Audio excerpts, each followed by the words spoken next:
There's Kevin Radke, a Mason friend of ours, really good buds with Kevin, and he does a lot of our brickwork.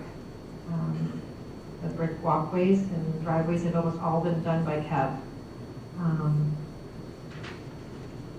The circle pattern you see there, kind of reminiscent of trips to Europe and the cobblestones, and I take a lot of pictures when I go there. I'm headed back to Italy next month, and I'm really excited to just take more pictures of architecture and cobblestones and such. The fence was done by Eric Lee. No, I'm sorry. Yes, Eric Lee of Lee Iron Works. We designed it, and he produced the gate. This is an example of the rosette that I was telling you about on the business card that Tom designed. The square within a square shape. The problem with pavers is they're not symmetrical. It's hard to come out even. So this design makes it a square, which you can then work with. All right. Again, this was for the homes tour. Doesn't normally look quite so nice. We tried. We tried. This was just taken a week or two ago with my daughter Mia there. She was actually born in that home. This home I bought from Roger Parzik. You may know Roger. He owns the Heritage Company. He and his wife Leah and their children lived here for a long time. And then he rented it and I purchased it. It was just by a fluke that I discovered Rose Place with the realtor Jim Walker back in the 80s. I was looking for a home and Jim was showing me some houses. I was moving back from Chicago, single, wanted to live in an urban, bustling area because I'd just been in Chicago and I didn't care for anything. And then he said, maybe I think I've got something here. He took me down Rose Place and all I could think of was my trips to Europe and just the European feeling, and I just fell in love. And he had painted it this color. This was Roger's work, and it's 20 years old, the paint job, and it's still holding up pretty well. We have some repairs, but this is a back view of 219 Rose Place courtyard. Tom and I have done quite a bit of work with the fencing and layout. The patio was there. This is a back view looking out from 219. That's Houston Place, and several other projects. 4-unit apartment building at the end of Houston Place. We own half of the court.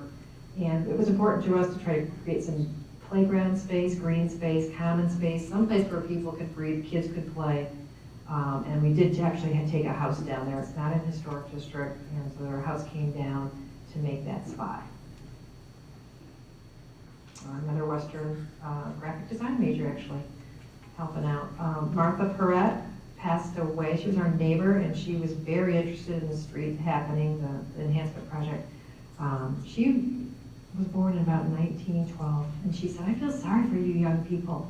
If you had a depression, you wouldn't know what to do. I can skin a hog and feed myself for a year. And she would can like crazy. I would cut her hair once in a while, and just a great lady. And wanted me to try her Southern cooking, and she passed away about a year before the project was completed, maybe a little less than. That is her front porch. Her son owns the home and he's renting it right now. It's a duplex. We took her concrete pad out once again and did the brick front with the green space. That is a detailed view. There's one from just a week or so ago. It's been holding up pretty well. Invitation. And so we had a big celebration. Karen came to that. We had face painting, and we had this grant, like I said, from the Kalamazoo Community Foundation. We had musicians, and we had Mayor Jones there, barbershop quartet, and 2 musicians from Great Lakes Grass, and this formal ribbon cutting with all the children. It was really a nice day, a little overcast. There's a black and white of the And that fence got changed several months later. That little short wooden fence was changed to match the cast iron fence, the historic fence. And there's just some more examples of it from different angles.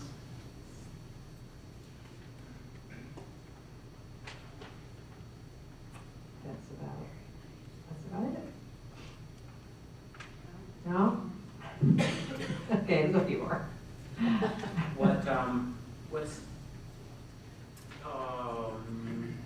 very satisfying is to look at the final product and to see the idea and layout that Julie, her mother, the design people, to look at the pictures that were proposed, and it almost is pie in the sky-ish, and to see the final product exceeds the vision.